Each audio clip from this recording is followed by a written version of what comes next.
Schrodinger's equation is a eigenproblem, and so we need to figure out a method of solving that eigenproblem to obtain the eigenfunctions and eigenvalues, the eigenfunctions being the wave functions of our system and the eigenvalues being the energy levels. So everything here is an unknown except this Hamiltonian matrix, which we created in a previous video. This is what that matrix looks like, more or less, multiplied by some constants. So what are the eigenfunctions and eigenvalues here of this matrix? First, we're going to use just the built-in subroutines in LabVIEW here. So in mathematics, linear algebra, eigenvalues and eigenvectors,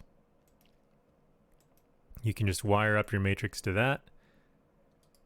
You will get an array of eigenvalues and a matrix of eigenvectors as a result.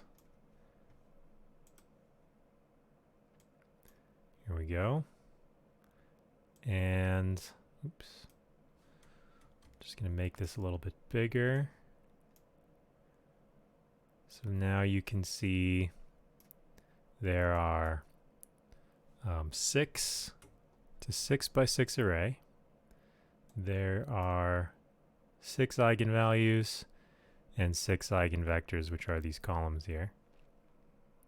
And so for this system, these would be like the wave functions, these would be the energy levels. And this works fine, but once you are using real functions, you have maybe like a 10,000 by 10,000 sized array or matrix, and it takes forever to compute and it's not very practical. So we want to figure out a different algorithm for finding the eigenfunctions and eigenvalues, and we can save some time by not trying to find all of them, but just trying to find a specific one. And I'll start by showing you how to find the dominant eigenvector, which is the eigenvector associated with the largest magnitude eigenvalue, so the one furthest from 0, which will be this one. And we're going to use a method called power iteration. And so we're just going to make a loop here. And what we're going to do in power iteration is just guess a wave function. So I'm going to initialize an array here. Initialize an array. I want the wave function to be the same size as my operator matrix, because we know we need 6 elements in it. So to do that, I'm going to use the array size sub vi here. And this is going to return a array of 2 values. That's going to give me the number of rows and the number of columns. And both of those are the same number. So just going to take the default index 0 here to make an array with 6 elements in it. And I'm going to make every value in this wave function guess just equal 1 initially, which is definitely not going to be the answer, but it's an easy array to make. And just so you can see what that does, create an indicator here.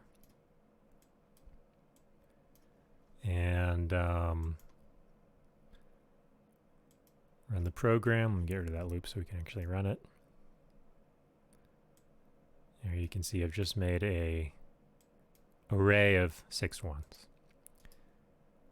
Okay, and what we're going to do in power iteration is we're going to take this guess, a wave function, and we're going to apply this operator. So I'm going to multiply the operator by the wave function guess. And I can use the linear algebra palette here again to do a times b. The order does matter here. So A is the operator matrix, and I want to make sure that we're not auto-indexing to get 1 row at a time. I want the entire operator matrix. Same for the wave function. Disable indexing there. So now multiplying that matrix by this vector, and I'm going to get some value as a result. And if you do this over and over and over, and you use this result as your new guess of the wave function, you will eventually converge to the right answer, to the answer that is the dominant eigenvector, the one with the largest magnitude eigenvalue. So the way we in LabVIEW send the result of one iteration of a loop to the next iteration is with the shift register. So there's the shift register there. Make sure this is actually wired up properly. Our initial value for that shift register will be that initial guess. And then we're going to use the result of the multiplication as the new guess every time this loop runs.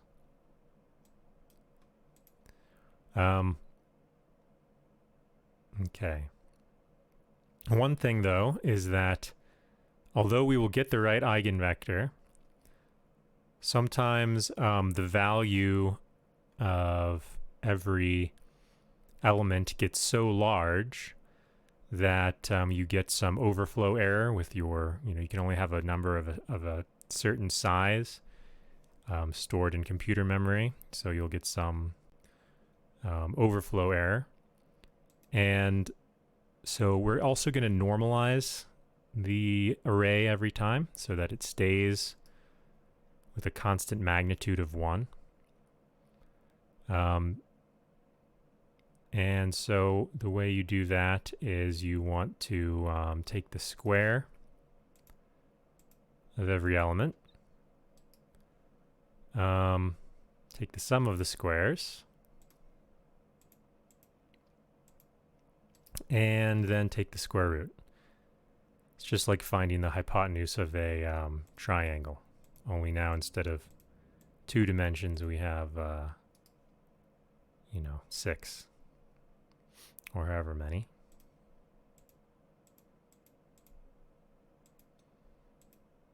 There we go.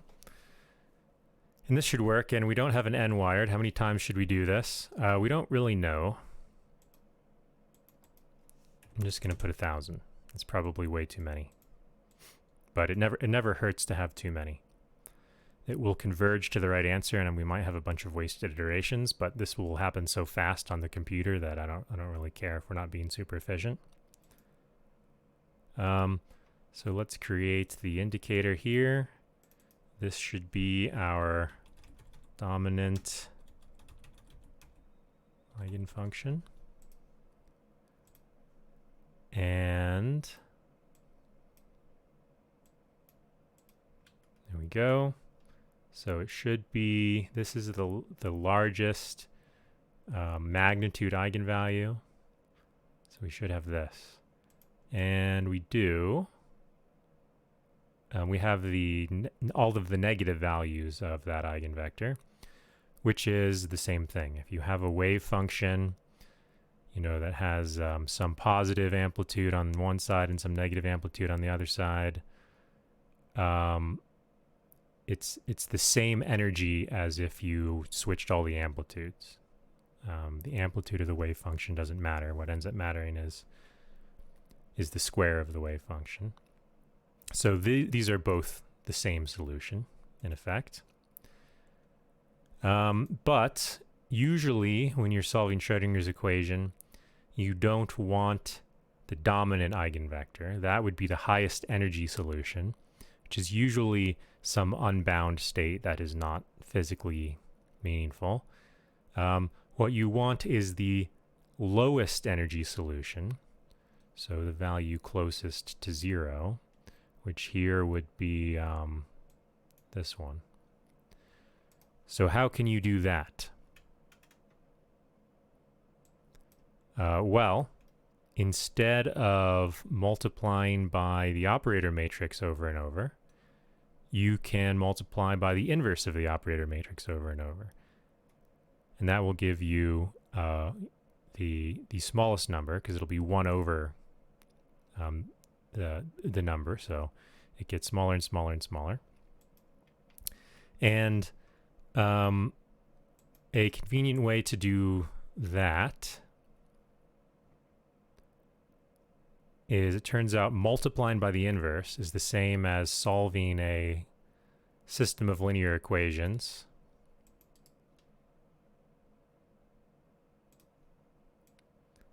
So this would be a a matrix times a vector equals some other vector. If you solve this equation for this vector, it's the same as multiplying the other vector by the inverse. That's how you move the matrix to the other side of the equation. These algorithms are usually, solving the linear equation is more computationally efficient than just doing multiplying by the inverse.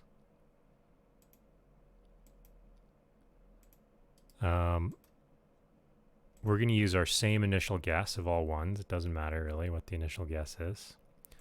We need to normalize this eigenvector as well, so it doesn't get too big or too small. And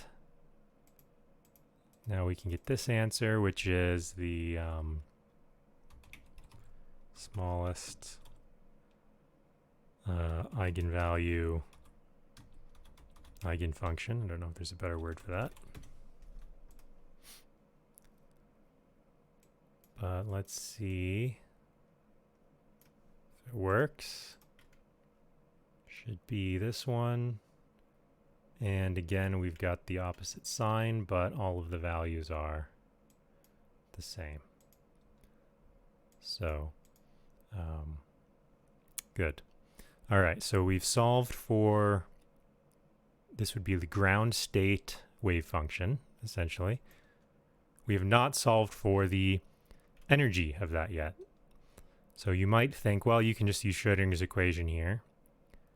If I multiply the Hamiltonian operator by this wave function, we should get the energy of the state times the wave function back. And that is one way to solve it. Can use this A times B again to multiply the operator matrix by the wave function. And you're going to get some number, some other vector that is E times the original vector. So in order to show how much larger it is, I'm going to divide the result by the original wave function. And now we should get an array where every number is just the eigenvalue. That negative 0.198, yep. So that works. We want this to be in the form of just a single number instead of something like this. And the way to do that is basically with a couple ways of thinking about it. You can think of it as a integral to calculate an expectation value, or as a dot product, which tells you the size of one vector mapped onto another.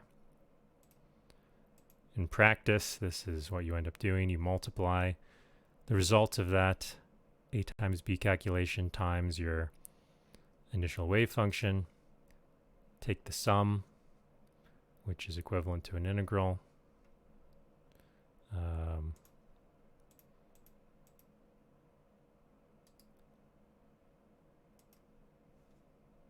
And there we go, we get the same number. In order for this to work, you need to make sure your wave function is properly normalized, like it is here. To check that it's normalized, you can just sum up the square of the wave function, and it should give you a value of 1. In terms of the wave function, this means that you know the wave function squared is the probability distribution. The total probability over all space is going to have to be 1. So you can see we do have a value of 1 there. So there's no need to normalize anywhere else. Here is your eigenvalue, smallest eigenvalue. Okay, so that is a method that'll work on any well, I shouldn't say any matrix, because not all matrices are solvable in this way, but you have a general method of finding dominant eigenfunctions and smallest eigenvalue eigenfunctions and their corresponding eigenvalues. So the useful one here is the smallest eigenvalue, which is the ground state energy, and the associated eigenfunction, which is the ground state wave function. Now you can also be a little bit clever with this to find intermediate eigenvalues. But I will show you that in a later video.